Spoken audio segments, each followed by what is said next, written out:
ਲਏ, ਆਪਣੇ ਦਿਲ ਦੀਆਂ ਜਿੰਨੀਆਂ ਕੁ ਰੀਝਾਂ ਸੀ ਉਹ ਪੂਰਾ ਲਈਆਂ ਨੇ। ਇੱਕ ਹੁਣ ਵੱਡੀ ਰੀਝ ਜਿਹੜੀ ਅਧੂਰੀ ਆ ਉਹ ਇਹੋ ਹੀ ਆ ਕਿ ਲੋਕ ਸਭਾ ਤੇ ਵਿਧਾਨ ਸਭਾ ਦੇ ਇਲੈਕਸ਼ਨ ਇਕੱਠੇ ਕਰ ਲਏ ਜਾਣ।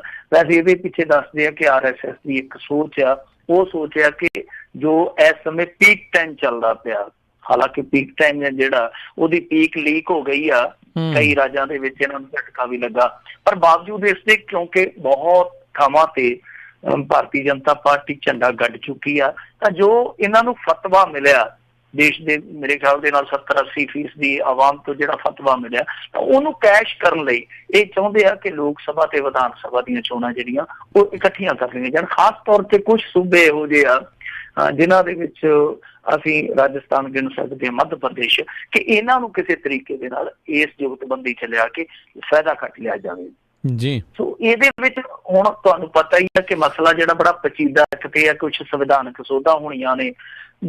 ਇਹ ਆ ਕਿ ਸਟੇਟਾਂ ਦੀ ਜਿਹੜੀ ਸਹਿਮਤੀ ਆ ਉਹ ਬਹੁਤ ਲਾਜ਼ਮੀ ਆ। ਤਾਂ ਹੁਣ ਸਭ ਤੋਂ ਵੱਡਾ ਸਟੇਟ ਭਾਵ UP ਆ ਜਿਹੜਾ, ਉਹ ਇਸ ਗੱਲ ਤੇ ਸਹਿਮਤ ਹੋ ਗਿਆ, ਇਸ ਗੱਲ ਤੇ ਉਹਨੇ ਆਪਣੇ ਹਾਮੀ ਭਰ ਦਿੱਤੀ ਆ ਕਿ ਭਾਈ ਇਹ ਲੋਕ ਸਭਾ ਚੋਣਾਂ ਤੇ ਵਿਧਾਨ ਸਭਾ ਚੋਣਾਂ ਜਿਹੜੀਆਂ ਉਹ ਇਕੱਠੀਆਂ ਹੋ ਜਾਣੀਆਂ ਚਾਹੀਦੀਆਂ। ਅਸਲ ਦੇ ਵਿੱਚ ਯੋਗੀ ਆਦਿੱਤਿਆਨਾਥ ਨੇ ਇੱਕ ਕਮੇਟੀ ਬਣਾਈ ਸੀਗੀ, ਉਸ ਕਮੇਟੀ ਨੇ ਇੱਕ ਰਿਪੋਰਟ ਦਿੱਤੀ ਆ, ਉਹ ਕਹਿੰਦੇ ਆ ਕਿ ਲੋਕ ਸਭਾ ਤੇ ਵਿਧਾਨ ਸਭਾ ਚੋਣਾਂ ਜੇ ਇਕੱਠੀਆਂ ਕਰਾਉਣੀਆਂ, ਇਕੱਠੀਆਂ ਕਰਾ ਲਓ, ਸਾਨੂੰ ਕੋਈ ਇਤਰਾਜ਼ ਨਹੀਂ ਹੈ। ਸੋ UP ਵੱਲੋਂ ਹਰੀ ਝੰਡੀ ਆ ਗਈ, ਦਾ ਮਤਲਬ ਹੈ ਕਿ ਸਭ ਤੋਂ ਵੱਡੀ ਸਟੇਟ ਜਿਹੜੀ ਆ ਉਹ ਸਹਿਮਤ ਆ।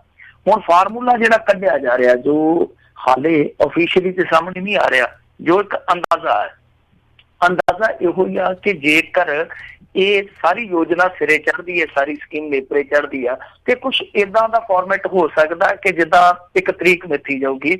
ਉਦਾਹਰਨ ਦੇ ਰਿਹਾ ਮੈਂ, 31 ਦਸੰਬਰ 2021 ਮੰਨ ਲਓ, ਤਾਂ ਇਹ ਜਿਹੜੀਆਂ ਅਸੈਂਬਲੀਆਂ ਜੋ ਇੱਥੇ ਆਸ-ਪਾਸ ਜਾ ਕੇ ਆਪਣਾ ਟਰਮ ਖਤਮ ਕਰਦੀਆਂ, ਤਾਂ ਉਹਨਾਂ ਦਾ ਜਿਹੜਾ ਇਲੈਕਸ਼ਨ ਆ ਹੋ ਸਕਦਾ ਕਿ ਉਹ 2019 ਵਾਲੇ ਇਲੈਕਸ਼ਨ ਦੇ ਨਾਲ ਕਰਾ ਦਿੱਤਾ ਜਾਵੇ। ਤੁਸੀਂ ਗੱਲ ਮੇਰੀ ਸਮਝ ਗਏ ਹੋ ਨਾ, ਕਿ ਜਿਨ੍ਹਾਂ ਨੇ 21 ਚ ਜਾ ਕੇ ਟਰਮ ਆਪਣਾ ਪੂਰਾ ਕਰਨਾ ਵਾ, ਉਹਨਾਂ ਨੂੰ 2019 ਚ ਨਾਲ ਰਲਾ ਲਿਆ ਜਾਵੇ। ਔਰ ਜਿਹੜੀਆਂ ਰਹਿ ਗਈਆਂ, ਮਸਲਨ ਜਿਵੇਂ ਹੁਣ ਪੰਜਾਬ ਆ, UP ਆ, ਜਾਂ ਕੁਛ ਇਹੋ ਜਿਹੇ ਰਾਜ ਆ ਜਿਹੜੀ ਇਹਨਾਂ ਦੀ ਟਰਮ ਹੈ ਜਿਹੜੀ 21 ਤੋਂ ਬਾਹਰ ਜਾਂਦੀ ਆ, ਤਾਂ ਇਹਨਾਂ ਨੂੰ ਵਧਾ ਦਿੱਤਾ ਜਾਵੇ ਸਾਲ। ਮਸਲਨ ਕੁਛ ਰਾਜਾਂ ਦੀ ਟਰਮ ਘਟਾ ਦਿੱਤੀ ਜਾਊਗੀ, ਉਹਨਾਂ ਨੂੰ 2019 ਦੇ ਨਾਲ ਲਿਆ ਦਿੱਤਾ ਜਾਊਗਾ, ਔਰ ਜਿਹੜੀਆਂ ਰਹਿ ਗਈਆਂ ਉਹਨਾਂ ਦੀ ਟਰਮ ਸਾਲ 2 ਸਾਲ ਜਿਹੜਾ 2024 ਵਾਲਾ ਇਲੈਕਸ਼ਨ ਹੋਊਗਾ ਉਹਦੇ ਨਾਲ ਲਾਉਣ ਦਾ ਜਿਹੜਾ ਉਹ ਫਾਰਮੂਲਾ ਤੈਅ ਕਰੀ ਬੈਠੇ ਆ। ਇਹ ਵੈਸੇ ਮੈਂ ਤੁਹਾਨੂੰ ਇੱਕ ਐਗਜ਼ਾਮਪਲ ਦਿੱਤੀ ਆ, ਪਰ ਫਾਰਮੈਟ ਜੇ ਦੇਖੀਏ ਤੇ ਇਹੋ ਹੀ ਨਿਕਲੂਗਾ, ਕਿਉਂਕਿ 2 ਇਲੈਕਸ਼ਨ ਜਿਹੜੇ 10 ਸਾਲਾਂ ਦੇ ਵਿੱਚ ਹੀ ਸਾਰੇ ਸਟੇਟ ਆ ਜਿਹੜੇ ਉਹ ਨਾਲ ਰਲਣਗੇ। ਤਾਂ ਕਹਿਣ ਤੋਂ ਭਾਵ ਹੈ ਕਿ ਕੁਛ ਸਟੇਟਾਂ ਦੀਆਂ ਟਰਮ ਜਿਹੜੀਆਂ ਨੇ ਸਰਕਾਰਾਂ ਦੀਆਂ ਉਹ ਘਟਣਗੀਆਂ, ਕੁਛ ਦੀਆਂ ਵਧਣਗੀਆਂ, ਤਾਂ ਜਾ ਕੇ 2024 ਤੱਕ ਇੱਕ ਸਾਥ ਚੋਣਾਂ ਦਾ ਮੁੱਢ ਵੱਜੇਗਾ। ਬਾਕੀ ਇੱਕ ਸਮੱਸਿਆ ਜੋ ਮੇਰੀ ਜਾਚੇ ਇਹਨਾਂ ਲਈ ਬਹੁਤ ਵੱਡੀ ਹੈ, ਉਹ ਇਹ ਆ ਰਾਜਕਰਨਵੀਰ ਸਿੰਘ ਜੀ, ਕਿਉਂਕਿ ਦੇਖੋ UP ਦੇ ਇਹਨਾਂ ਦੀ ਸਰਕਾਰ ਆ, ਬਿਹਾਰ ਦੇ ਵਿੱਚ ਵੀ ਅਲਾਇੰਸ ਦੇ ਵਿੱਚ ਆ, ਰਾਜਸਥਾਨ, ਮੱਧ ਪ੍ਰਦੇਸ਼, ਯਾਨੀ ਭਾਰਤ ਦੇ ਬਹੁਤਾਤ ਸੂਬਿਆਂ ਦੇ ਵਿੱਚ ਬਹੁਤ ਗਿਣਤੀ ਸੂਬੇ ਇਹੋ ਜਿਹੇ ਜਿਨ੍ਹਾਂ ਦੇ ਵਿੱਚ ਭਾਰਤੀ ਜਨਤਾ ਪਾਰਟੀ, ਉੱਥੇ ਕੋਈ ਸਮੱਸਿਆ ਨਹੀਂ, ਕੋਈ ਦਿੱਕਤ ਨਹੀਂ।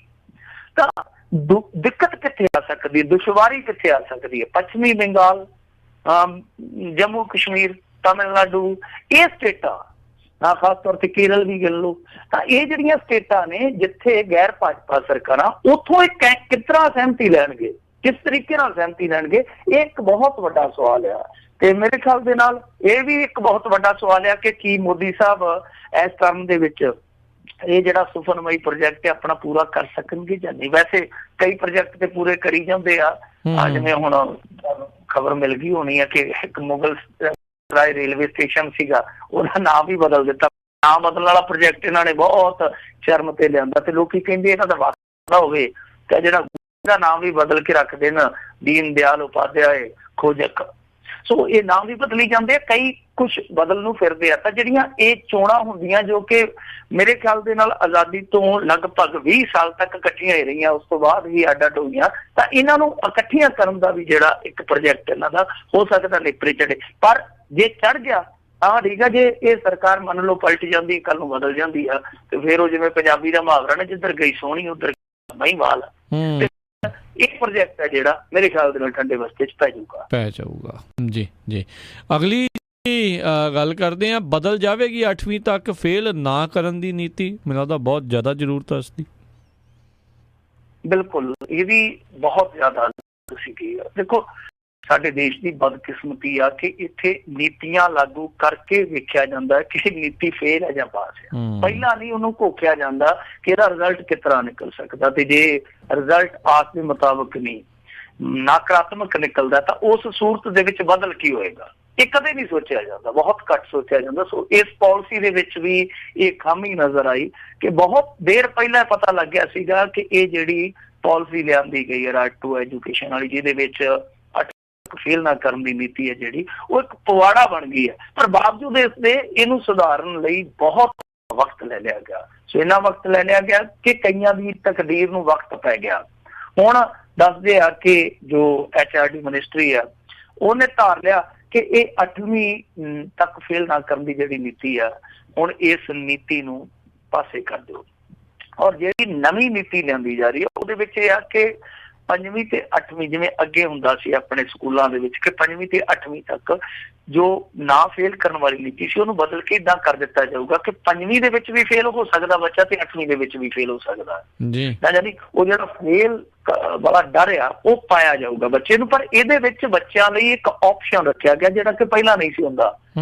ਆਮ ਤੌਰ ਤੇ ਕੀ ਹੈ ਕਿ ਜਿਹੜਾ ਫੇਲ ਹੋ ਗਿਆ ਉਹਨੂੰ ਦੁਬਾਰਾ ਬੈਕ ਗੇਅਰ ਲੱਗ ਜਾਂਦਾ ਔਰ 1 ਸਾਲ ਫੇਰ ਉਹ ਲਾਉਂਦਾ। ਤਾਂ ਇਹਦੇ ਵਿੱਚ ਕੀ ਹੋਊਗਾ ਕਿ ਦੂਜਾ ਮੌਕਾ ਦਿੱਤਾ ਜਾਊਗਾ, ਦੋਹਰਾ ਮੌਕਾ ਹੋਊਗਾ। ਉਦਾਹਰਨ ਦੇ ਤੌਰ ਤੇ ਮਸਲਨ ਜੇ ਕੋਈ ਮਾਰਚ ਦੀ ਪ੍ਰੀਖਿਆ ਦੇ ਵਿੱਚ ਬੱਚਾ ਰਹਿ ਗਿਆ ਤਾਂ ਉਹਨੂੰ ਮਈ ਦੇ ਵਿੱਚ ਇੱਕ ਹੋਰ ਮੌਕਾ ਦਿੱਤਾ ਜਾਊਗਾ। ਤਾਂ ਉਹ ਜੇ ਮਈ ਦਾ ਜਿਹੜਾ ਮੌਕਾ ਉਹ ਕੈਸ਼ ਕਰ ਲੈਂਦਾ ਤਾਂ ਫਿਰ ਉਹ ਅਗਲੀ ਕਲਾਸ ਦੇ ਵਿੱਚ ਮੂਵ ਹੋ ਜਾਊਗਾ, ਅਗਲੀ ਕਲਾਸ ਦੇ ਵਿੱਚ ਚਲਾ ਜਾਊਗਾ।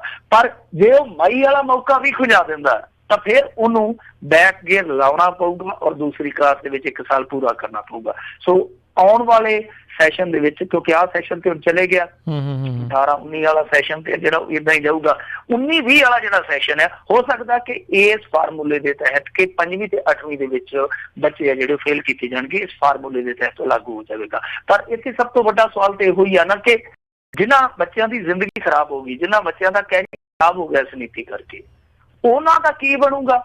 ਇਸ ਗੱਲ ਦਾ ਨਾ ਤੇ ਕਿਸੇ ਕੋਲ ਕੋਈ ਜਵਾਬ ਹੈ ਤੇ ਨਾ ਕਿਸੇ ਕੋਲ ਕੋਈ ਹੱਲ ਆ। ਕਿਉਂਕਿ ਦੇਖੋ ਨਾ, ਜਿਹੜੇ ਬੱਚੇ ਅੱਜ 8ਵੀਂ 'ਚ ਜਾਂ 10ਵੀਂ 'ਚ ਆ, ਉਹ ਬੱਚੇ ਉਸ ਸਮੇਂ ਪਹਿਲੀ ਕਲਾਸ 'ਚ ਹੋਣਗੇ ਜਦੋਂ ਇਹ ਰਾਈਟ ਟੂ ਐਜੂਕੇਸ਼ਨ ਲਾਗੂ ਹੋਇਆ ਹੋਊਗਾ ਜਾਂ ਜੰਮੇ ਹੋਣੇ ਆ।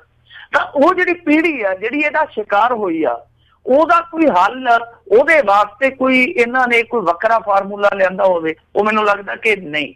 ਉਹਦੇ ਵਿੱਚ ਸਾਨੂੰ ਇਹ ਵੇਖਣਾ ਪਊਗਾ ਕਿ ਪੰਜਾਬ ਦੇ ਵਿੱਚ ਜਿੱਦਾਂ ਇੱਕ ਬੱਚੇ ਨੇ ਇੱਕ ਚਿੱਠੀ ਲਿਖੀ ਸੀ, ਤੁਹਾਨੂੰ ਪਤਾ ਹੀ ਆ ਕਿ ਜਿਹੜੀ ਉਹਦੀ ਆਨਸਰ ਸ਼ੀਟ ਸੀ ਉਹਦੇ ਉੱਤੇ ਉਹਨੇ ਚਿੱਠੀ ਲਿਖ ਦਿੱਤੀ ਸੀ ਖੁੱਲੇ ਤੌਰ ਤੇ।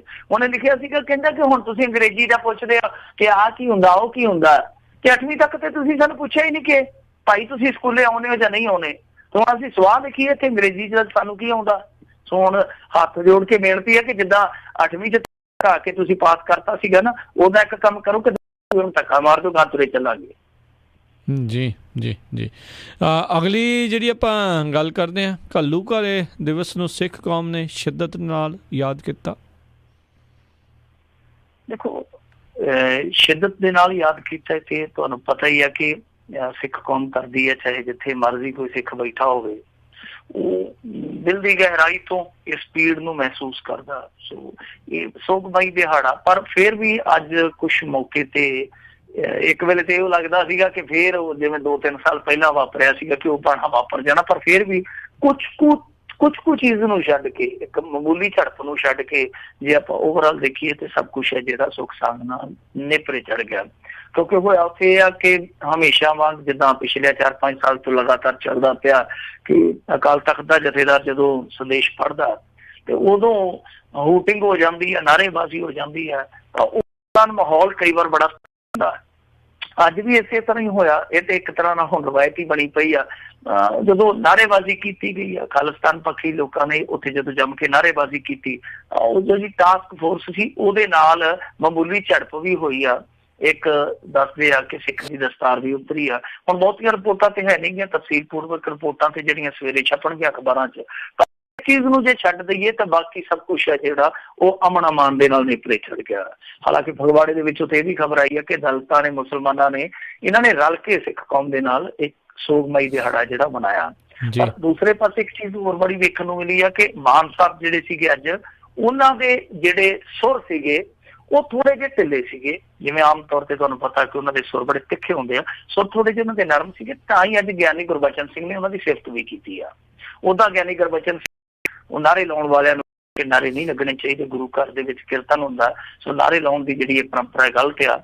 ਖੈਰ ਉਹ ਉਹਨਾਂ ਦਾ ਆਪਣਾ ਲੌਜਿਕ ਆ, ਨਾਅਰੇ ਲਾਉਣ ਵਾਲਿਆਂ ਦਾ ਆਪਣਾ ਲੌਜਿਕ ਆ। ਸੋ ਇਹਨਾਂ ਸਾਰੀਆਂ ਚੀਜ਼ਾਂ ਨੂੰ ਜੇ ਛੱਡ ਦਈਏ ਤੇ ਅਮਨ ਅਮਾਨ ਦੇ ਨਾਲ ਇਹ ਦਿਨ ਜਿਹੜਾ ਸੀਗਾ ਉਹ ਨੇਪਰੇ ਚੜ ਗਿਆ। ਪਰ ਦੂਜੇ ਪਾਸੇ ਆ ਜਿਹੜੀ ਇੱਕ ਇਸ ਤਰ੍ਹਾਂ ਦੀ ਚਰਪ ਵਾਲੀ ਖਬਰ ਆ, ਇਹਨੇ ਫਿਰ ਉਹੀ ਗੱਲ ਤੇ ਕਿੰਤੂ ਲਾਇਆ ਕਿ ਹਾਂ ਭਾਈ ਦੱਸੋ ਇਸ ਦਿਨ ਸੋਗਮਈ ਦਿਹਾੜੇ ਤੇ ਸਿੱਖ ਕੌਮ ਕਿਉਂ ਨਹੀਂ ਇੱਕ ਪਲੇਟਫਾਰਮ ਤੇ ਖੜ ਕੇ, ਇੱਕ ਮੰਚ ਤੇ ਖੜ ਕੇ ਵਿਚਾਰਾਂ ਕਰਦੀ, ਕਿਉਂਕਿ ਇਹ ਦਿਨ ਐਸਾ ਹੈ ਜਿਸ ਦਿਨ ਦੀਰਘ ਵਿਚਾਰਾਂ ਦੀ ਜ਼ਰੂਰਤ ਆ। ਅਤੀਤ ਦੇ ਵਿੱਚੋਂ ਸਬਕ ਸਿੱਖਣ ਦੀ ਜ਼ਰੂਰਤ ਆ, ਅਤੀਤ ਨੂੰ ਪਲਟ ਕੇ ਇੱਕ ਵਧੀਆ ਵਰਤਮਾਨ ਤੇ ਵਧੀਆ ਭਵਿੱਖ ਸਿਰਜਣ ਦੀ ਜ਼ਰੂਰਤ ਆ। ਸੋ ਇਹ ਸਾਰੀਆਂ ਚੀਜ਼ਾਂ ਜਿਹੜੀਆਂ ਉਹ ਸਮੇਂ ਦੇ ਮੁਤਾਬਕ ਹੋਣੀਆਂ ਚਾਹੀਦੀਆਂ। ਪਰ ਅਫਸੋਸ ਦੀ ਗੱਲ ਆ ਕਿ ਅੱਜ ਕੱਲ ਤੁਹਾਨੂੰ ਪਤਾ ਹੀ ਆ ਕਿ ਬਹੁਤ ਥਾਵਾਂ ਤੇ ਸਿਆਸਤ ਵੜ ਗਈ ਤੇ ਗੁਰੂ ਘਰ ਵੀ ਉਸ ਚੀਜ਼ ਦੇ ਨਾਲ ਕਿਤੇ ਨਾ ਕਿਤੇ ਅੱਜ ਹੈਗੇ ਆ ਪ੍ਰਭਾਵਿਤ। ਸੋ ਅੱਜ ਦਾ ਜਿਹੜਾ ਦਿਨ ਸੀਗਾ ਉਹ ਪਿਛਲੇ ਦਿਨਾਂ ਦੇ ਵਾਂਗ, ਜਿਵੇਂ ਪਿਛਲੇ ਸਾਲਾਂ ਚ ਹੁੰਦਾ ਪਰੰਪਰਾਗਤ ਤੌਰ ਤੇ ਜੇ ਦੇਖੀਏ ਤਾਂ ਉਦਾਂ ਦਾ ਹੀ ਸੀਗਾ। ਪਰ ਇਸ ਗੱਲੋਂ ਸਕੂਨ ਆ ਕਿ ਇੱਕ ਤੇ ਆ ਕਿ ਸ਼ਿੱਦਤ ਦੇ ਨਾਲ ਲੋਕਾਂ ਨੇ ਮਹਿਸੂਸ ਕੀਤਾ। ਸੋਸ਼ਲ ਮੀਡੀਆ ਤੇ ਤੁਸੀਂ ਦੇਖ ਸਕਦੇ ਹੋ ਕਿ ਨੌਜਵਾਨ ਹੈ ਜਿਹੜੇ ਉਹ ਵੀ ਇਸ ਦਿਨ ਨੂੰ ਅਤੀਤ ਦੇ ਪਰਛਾਵੇਂ ਚੋਂ ਕੱਢ ਕੇ ਦੇਖਦੇ ਆ ਕਿ ਕੀ ਹੋਇਆ ਸੀ, ਕੀ ਵਾਪਰਿਆ ਸੀਗਾ। ਇੱਕ ਨਵੀਂ ਚੀਜ਼ ਆ, ਫਿਰ ਬਹਿਸ ਵੀ ਹੁੰਦੀ ਹੈ, ਬਹੁਤਾ ਗਿਣਤੀ ਹੈ ਜਿਹੜੀ ਉਹ ਆਰਟੀਕਲ ਪੜ੍ਹਦੀ ਹੈ ਪੁਰਾਣੇ, ਫਿਰ ਵਿਚਾਰਾਂ ਹੁੰਦੀਆਂ। ਇਹ ਚੀਜ਼ਾਂ ਜਿਹੜੀਆਂ ਪੋਜ਼ਿਟਿਵ ਆ, ਪਰ ਜਿਹੜੀਆਂ ਨੈਗੇਟਿਵ ਚੀਜ਼ਾਂ ਆਉਂਦੀਆਂ ਨੇ ਨਿਕਲ ਕੇ ਉਹ ਇਹੋ ਹੀ ਆ ਕਿ ਹਾਲੇ ਵੀ ਬਹੁਤ ਸ਼ਿੱਦਤ ਦੇ ਨਾਲ ਇਸ ਪਾਸੇ ਸੋਚਣ ਦੀ ਜ਼ਰੂਰਤ ਆ, ਕਰਨ ਦੀ ਜ਼ਰੂਰਤ ਆ ਕਿ ਇੱਕ ਸਾਰ ਹੋ ਕੇ ਇਹ ਸੋਗਮਈ ਦਿਹਾੜਾ ਘੱਟੋ ਘੱਟ ਮਨਾ ਲੈਣਾ ਚਾਹੀਦਾ। ਜੀ ਜੀ। ਅਗਲੀ ਜਿਹੜੀ ਆਪਾਂ ਮਿੰਟੂ ਜੀ ਗੱਲ ਕਰਦੇ ਹਾਂ, ਇੱਕ ਵੱਡੇ ਅਕਾਲੀ ਜ਼ਮੀਨ ਕੁਰਕ ਕਰਨ ਦੇ ਹੁਕਮ। ਅਕਾਲੀ ਆਗੂ ਕਹਿੰਦਾ ਮੇਰੇ ਕੋਲ ਤੇ ਜ਼ਮੀਨ ਹੈਗੀ ਨਹੀਂ। ਲੋਕੀ ਕਹਿੰਦੇ ਏਦਾਂ ਹੀ ਆ।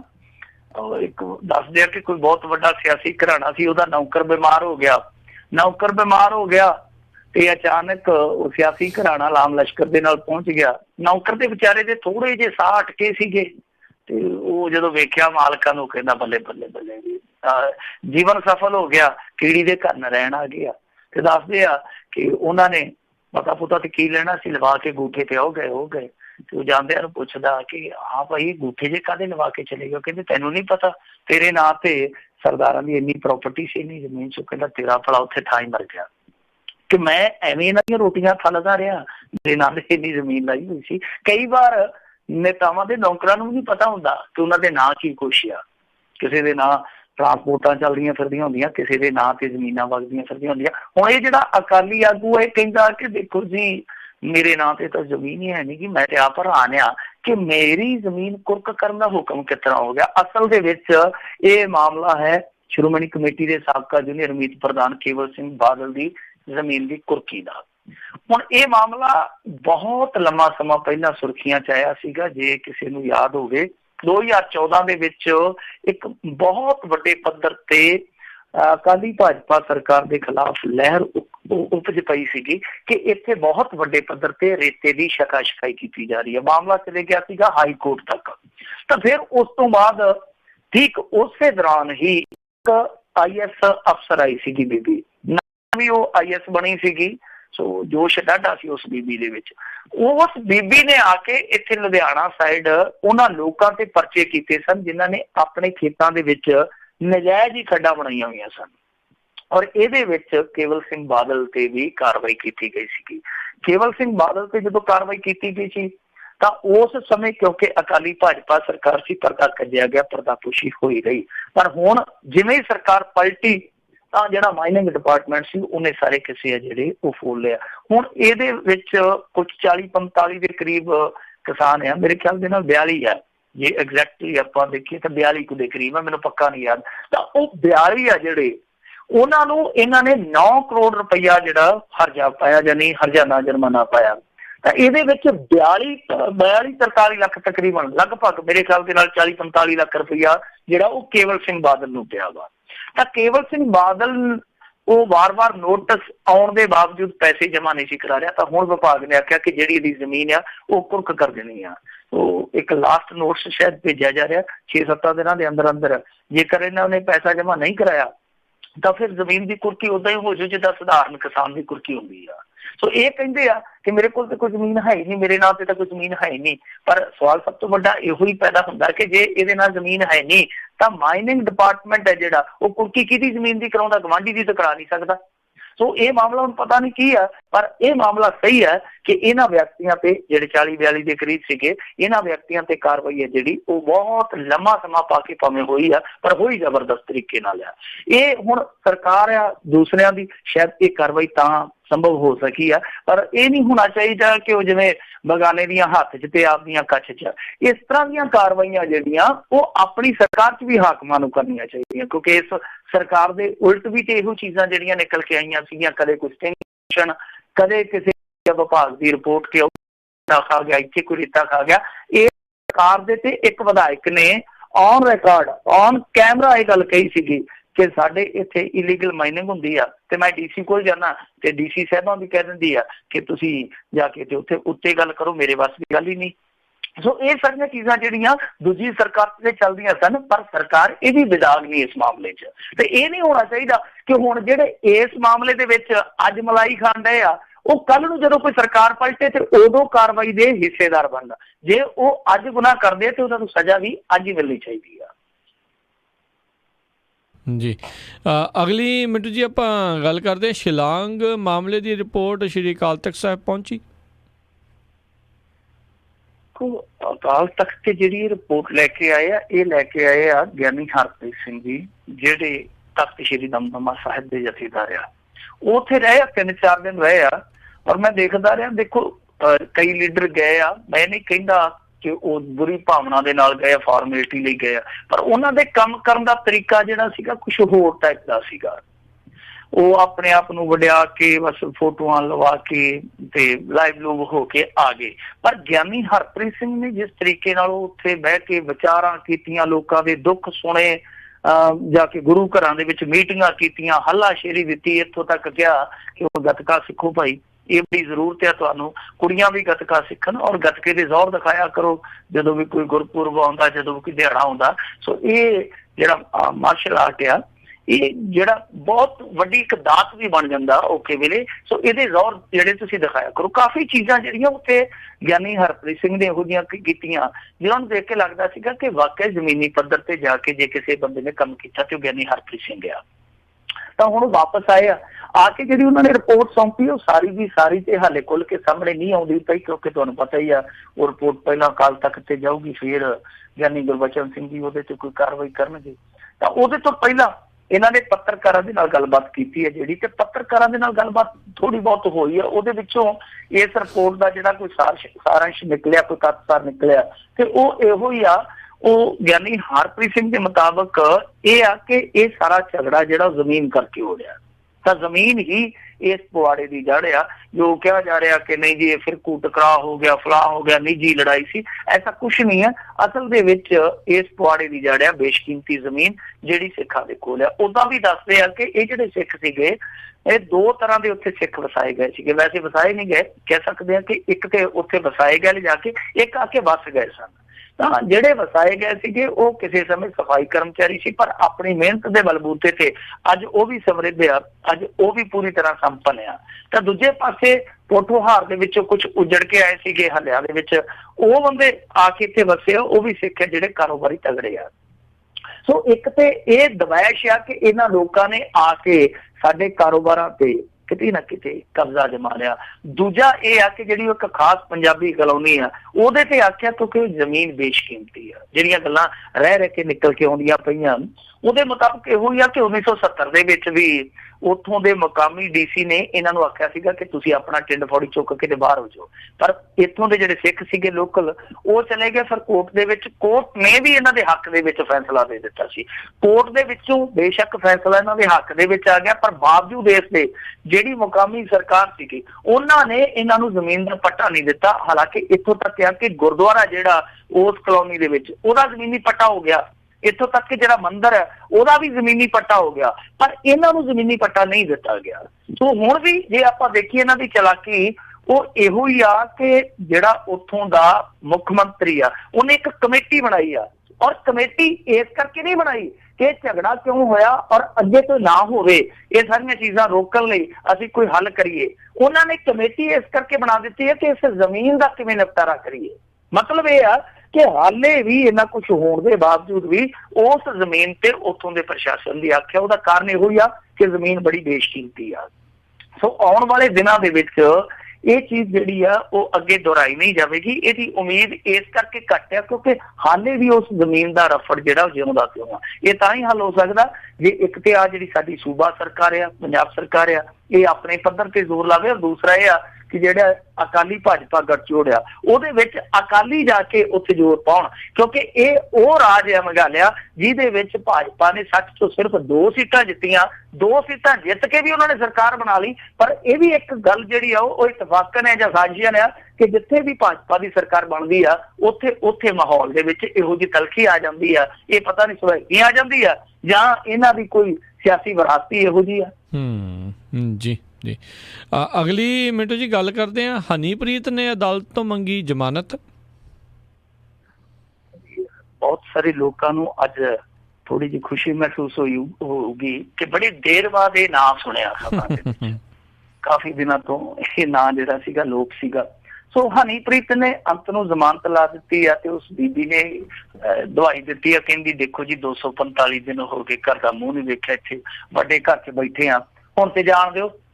ਤੇ ਦੂਜੀ ਉਹਨੇ ਦਵਾਈ ਇਹ ਦਿੱਤੀ ਆ ਕਿ ਮੈਂ ਇੱਕ ਔਰਤ ਆ ਤੇ ਔਰਤ ਤੇ ਕੁਛ ਥੋੜਾ ਜਿਹਾ ਰਹਿਮ ਕੀਤਾ ਜਾਣਾ ਚਾਹੀਦਾ। ਤੀਜੀ ਗੱਲ ਉਹਨੇ ਇਹ ਆ ਕਿ ਦੇਖੋ ਜਿਸ ਸਮੇਂ ਦੰਗੇ ਫਸਾਦ ਹੋਇਆ ਉਸ ਸਮੇਂ ਮੈਂ ਉੱਥੇ ਮੌਜੂਦ ਹੀ ਨਹੀਂ ਸੀ, ਮੈਂ ਤੇ ਬਾਬੇ ਦੇ ਨਾਲ ਆਈ ਆ ਤੇ ਉਹਦੇ ਹੀ ਉੱਡਣ ਕਟੋਲੇ 'ਚ ਚੜ੍ਹ ਕੇ ਸੁਨਰੀਆ ਜੇਲ੍ਹ ਦੇ ਵਿੱਚ ਚਲੇ ਗਈ ਆ, ਮੈਨੂੰ ਕੀ ਪਤਾ ਪਿੱਛੇ ਕੀ ਹੋਇਆ। ਚੌਥੀ ਚੀਜ਼ ਜਿਹੜੀ ਆ ਉਹ ਗਰਾਊਂਡ ਦੇ ਵਿੱਚ ਇਹ ਐਡ ਕੀਤੀ ਗਈ ਆ ਕਿ ਦੇਖੋ ਇਹ ਜਿਹੜਾ ਮਾਮਲਾ ਹੈ ਉਹ ਹੁਣ ਪਹੁੰਚ ਗਿਆ ਚਾਰਜਸ਼ੀਟ ਤੱਕ। ਚਾਰਜਸ਼ੀਟ ਜਦੋਂ ਦਾਖਲ ਹੋ ਗਈ ਆ ਤਾਂ ਹੁਣ ਜ਼ਮਾਨਤ ਜਿਹੜੀ ਆ ਉਹ ਦੇ ਦੇਣੀ ਚਾਹੀਦੀ ਆ। ਸੋ ਇਹ ਗਰਾਊਂਡ ਦੇ ਵਿੱਚ ਵੱਖ-ਵੱਖ ਨੁਕਤੇ ਜਿਹੜੇ ਉਹ ਪੇਸ਼ ਕੀਤੇ ਗਏ ਆ। ਹੁਣ ਇਸ ਮਾਮਲੇ ਦੇ ਵਿੱਚ ਇੱਕ ਜਿਹੜਾ ਪੋਜ਼ਿਟਿਵ ਪੱਖ ਆ ਹਨੀਪ੍ਰੀਤ ਦੇ ਹੱਕ ਦੇ ਵਿੱਚ ਉਹ ਇਹ ਆ ਕਿ 32 ਮੁਲਜ਼ਮਾਂ ਨੂੰ ਗ੍ਰਿਫਤਾਰ ਕੀਤਾ ਗਿਆ ਸੀ, ਉਹਨਾਂ ਦੇ ਵਿੱਚੋਂ 18 ਦੀ ਜ਼ਮਾਨਤ ਜਿਹੜੀ ਆ ਹੋ ਚੁੱਕੀ ਆ। ਜਦੋਂ ਇੰਨੇ ਮੁਲਜ਼ਮਾਂ ਦੀ ਇੱਕ ਕੇਸ ਦੇ ਵਿੱਚੋਂ ਜ਼ਮਾਨਤ ਹੋ ਜਾਂਦੀ ਆ ਤਾਂ ਉਹਦਾ ਲਾਭ ਵੀ ਮਿਲ ਜਾਂਦਾ।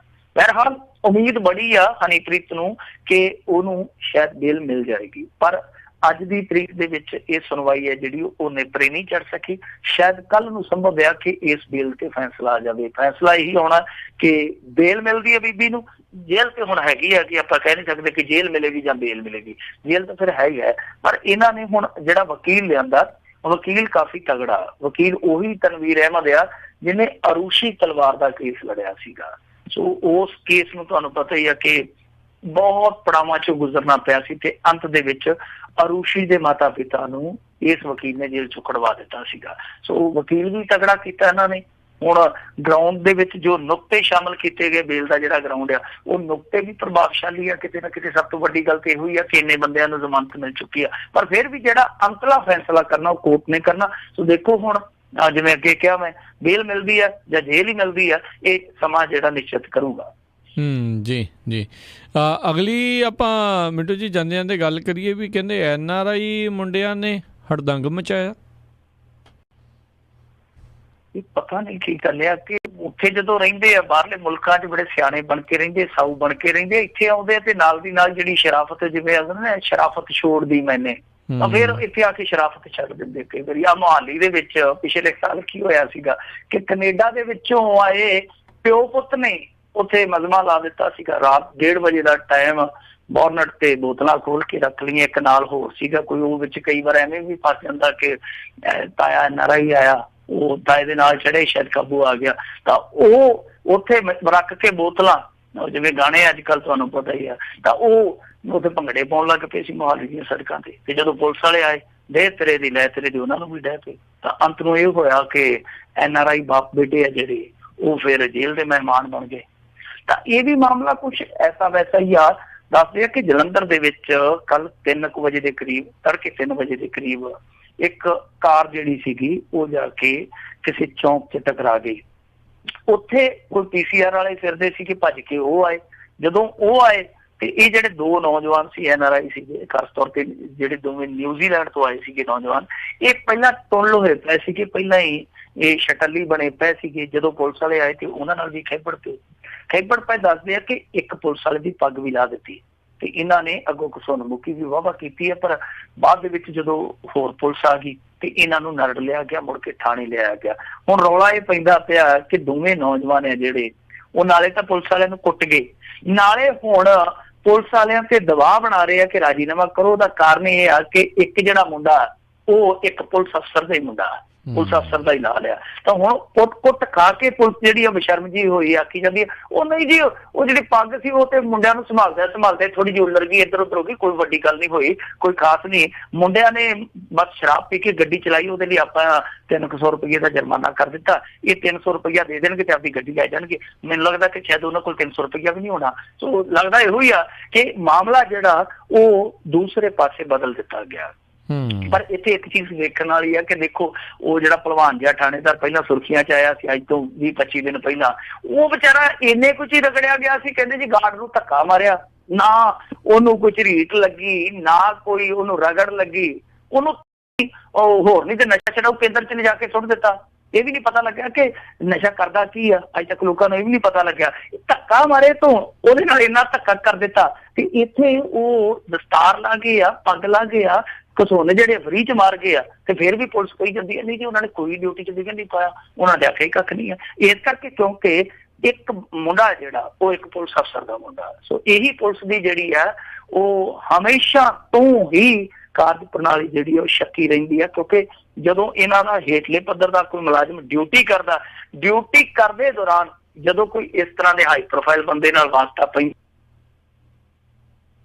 ਗਲਾਲਤ ਚੱਲਣੀ ਪੈਂਦੀ ਹੈ, ਤਾਂ ਪੁਲਿਸ ਅਫਸਰ ਆ ਜਿਹੜੇ ਉਹਦੇ ਨਾਲ ਖੜਨ ਦੀ ਥਾਂ ਤੇ ਦੂਸਰਿਆਂ ਦੇ ਅੱਗੇ ਗੋਡੇ ਟੇਕ ਦਿੰਦੇ ਆ। ਸੋ ਇਹੀ ਪੁਲਿਸ ਦਾ ਜਿਹੜਾ ਇਹ ਕੰਮ ਹੈ ਜਿਹੜਾ ਉਹ ਗੁਲਾਮੀ ਦੇ ਜੂਲੇ ਵਾਲਾ। ਜੀ ਜੀ ਬਿਲਕੁਲ। ਤੇ ਮਿੰਟੂ ਜੀ ਬਹੁਤ ਬਹੁਤ ਤੁਹਾਡਾ ਧੰਨਵਾਦ ਕਰਦੇ ਹਾਂ, ਤੁਸੀਂ ਸਾਡੇ ਨਾਲ ਜੁੜੇ, ਇਹਨਾਂ ਖਬਰਾਂ ਬਾਰੇ ਸਾਨੂੰ ਜਾਣਕਾਰੀਆਂ ਦਿੱਤੀਆਂ। ਅਗਲੀ ਵਾਰ ਤੱਕ ਲਈ ਬੜੀ ਮਿਹਰਬਾਨੀ, ਪਿਆਰ ਭਰੀ ਸਤਿ ਸ਼੍ਰੀ ਅਕਾਲ ਜੀ। ਸਤਿ ਸ਼੍ਰੀ ਅਕਾਲ। ਤੇ ਸਰੋਤਿਓ, ਇੱਥੇ ਹੀ ਸਾਡਾ ਅੱਜ ਦਾ ਇਹ ਪ੍ਰੋਗਰਾਮ ਹੁਣ ਸਮਾਪਤ ਹੈ। ਮਿਲਾਂਗੇ ਤੁਹਾਨੂੰ ਸਾਰਿਆਂ ਨੂੰ ਅਗਲੀ ਵਾਰ। ਉਦੋਂ ਤੱਕ ਲਈ ਮੈਨੂੰ ਰਾਜਕਨਵੀਰ ਸਿੰਘ ਨੂੰ ਵੀ ਇਜਾਜ਼ਤ ਦਿਓ। ਮੇਰੇ ਵੱਲੋਂ ਵੀ ਤੁਹਾਨੂੰ ਸਾਰਿਆਂ ਨੂੰ ਪਿਆਰ ਸਤਿਕਾਰ ਸਤਿ ਨਿੱਘੀ ਜੀ ਸਤਿ ਸ਼੍ਰੀ ਅਕਾਲ। ਜਿਉਂਦੇ ਵਾਸਤੇ ਰਹੋ, ਹੱਸਦੇ ਖੇਡਦੇ ਰਹੋ, ਸੁਣਦੇ ਰਹੋ ਜੀ ਪੰਜਾਬੀ ਰੇਡੀਓ USA।